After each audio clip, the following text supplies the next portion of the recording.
Les machines vont-elles dépasser les êtres humains? C'est la question qui angoisse à lire les sondages une majorité de Françaises et de Français très inquiets devant les progrès hallucinants de l'intelligence artificielle et le développement dans tous les corps de métier ou presque des robots. Mais saviez-vous qu'Aristote avait, dès le IIIe siècle avant notre ère, réfléchi à la question et que le philosophe, pourtant pas très humaniste quand il évoquait l'esclavage, voyait dans le développement des machines la possibilité d'en finir avec cette pratique infâme.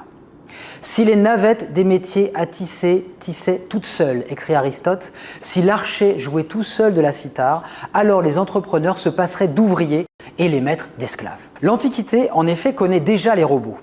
L'érudit romain Olugel, dans les Nuits Attiques, évoque une colombe en bois capable de voler. Un savant, Philon de Byzance, aurait créé au IIIe siècle avant notre ère un humanoïde capable de servir du vin aux invités. Dans l'Antiquité, on peut même lire des traités sur les robots, comme le traité des automates, écrit par l'inventeur Héron d'Alexandrie au 1er siècle de notre ère.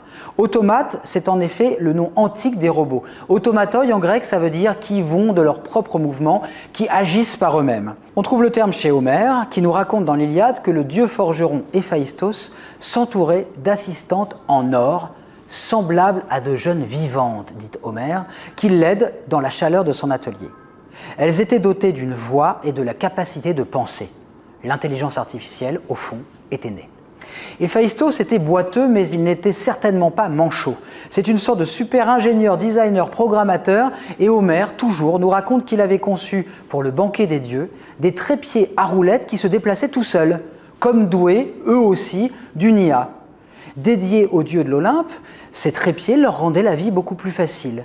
Si on essayait donc de ne plus avoir peur des machines, si on essayait de se dire, peut-être, qu'un jour, nous pourrions vivre, nous aussi, comme des dieux.